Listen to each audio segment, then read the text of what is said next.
see failure as a gift? Hello guys, welcome to Untitled channel, and today's share is about seeing our failure as a gift. So guys, this is not easy, but guys, we must think positive when we are looking and to ourselves committing failures. We must think positive, use that an inspiration that there is something to learn from our failures. How can we really see seeing failures as a gift? You must be a strong of courage, accepting yourself who you are, and thinking that failures are something to learn of, and from that we can use failures as a gift. It is what it is. We all can commit failures, but we have to be aware about it. Why that failure has been made. There is a lesson from it, and there is the happening for a reason. So we have to be aware with our mindset why failure is happening, and we are going to turn that around as a gift. First of all, we must realize that failures are really as a gift, because often those failures themselves lead us to the greatest lessons of successes and happiness in our life. There's no such thing as failure. The important lesson is to use our failure as a momentum to move us toward what is a gift of failure. We must see failure in a positive light. We must use failure to pinpoint what went wrong. We must learn from it. What's really went wrong at that certain situation? Why you commit a failure? We must use failure to pinpoint what went wrong. We must think of failure as one less future mistake. We must remember that failure usually comes in small doses. It doesn't come in huge doses right away.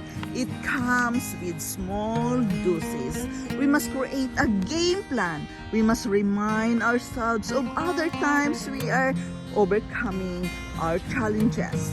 We must acknowledge that there is a value in failure. Through failure, we will get to know ourselves better than we will learn from our mistakes. Failures make us rethink, reconsider, and find new ways and strategies to achieve new goals. Failing is a blessing in disguise. Many people spend most of their lives afraid of failure. When once they park their failures and they learn from them, they are able to succeed beyond their wildest dreams. Success belongs to the individuals who outcomes failure and strives for their goals. We must acknowledge it that failure contributes to successes. Failures bring the opportunity to learn things better. It helps us in learning from our mistakes. Failures help us to find new ways and strategies to achieve goals.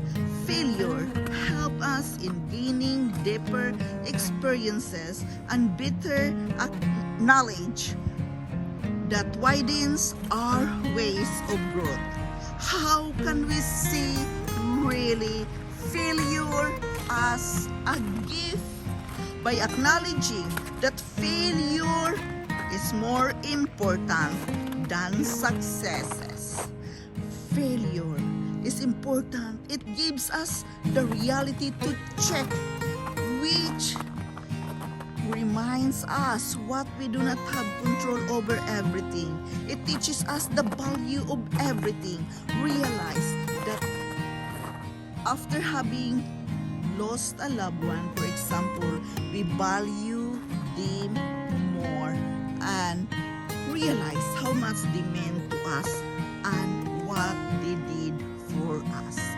Really, guys, it is very important that we must acknowledge that failure is a gift. It is a thing we need to accept and acknowledge that failure is a part of our life journey. We must look at it as a gift so we can use it in a positive way. It's not easy because we must create a game plan. We must remind ourselves of our times we overcame challenges. We must acknowledge that there is a value in failure because through failure, we will get to know ourselves better and will learn from our mistakes. Failure makes us rethink, reconsider, and find new ways and strategies to achieve our goals. Failing is a blessing and disguise. Guys, we have to acknowledge this, that failing is a blessing and disguise. When one sees past their failures and they learn from them, they are able to succeed beyond their wildest dreams. Success belongs to the individual who overcomes failure. Yes, we must acknowledge that we cannot succeed into something without any failure.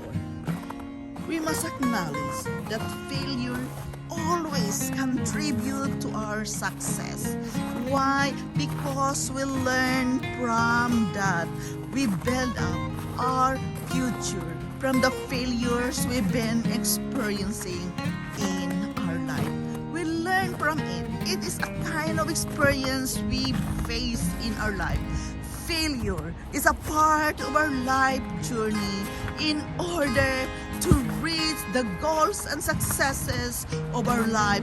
We must acknowledge that failure is a gift. We must help ourselves learning from one mistake to another. Failures help us to find new strategies to live our best life, to do the best thing we want to do with our life. We must acknowledge that failure is a gift. Yes, it might be difficult right now facing a failure. We can be discouraged. We feel sad and frustrated. But guys, we must work with a mindset to turn it around and acknowledge that we must see failure in a positive light. In a positive way, we must see failure as a light in our path to go where we want to go. This is a lightning of our way. Failure is a gift anyway. How can we really see failure as a gift, guys? Again, mindfulness meditation. We feel sad, anger, discouraged when we commit failures, right? Take a moment of yourself and think that there is something to learn from this certain situation. Guys, of course, when we commit failure, it costs us something. It costs us the money, the time we put into it. But work with yourself, guys, and think that failure is a gift. It is not easy, but if you can take a moment of yourself, realizing it, that a failure is a light of our path, we can use that as a positive thing and think that failure is a gift because we learn something from that.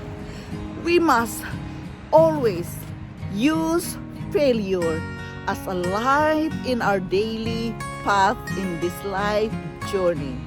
But we have to stop for a moment, meditate, pray because there is something God showing you when you commit failures, and we must use that as an inspiration to correct that mistakes, as a light of our path to go farther where we want to go. So don't be discouraged when you commit failure. It is natural to commit failure, and it is a part of our life journey. So be wise enough to take a moment of yourself to think that there is a lesson for this thing. So take a moment of yourself and work with your mindset that this is the light to your path. We can correct every failure in our life. Just take a moment with yourself and think it in a positive way. Think that failure is a gift of life. Again, guys, this is Yundel. Thank you so much for listening. Thank you so much for being here in my channel daily. I am forever grateful to each and every one of you joining me here in my life journey. Thank you so much, guys. I love you all, and bye-bye.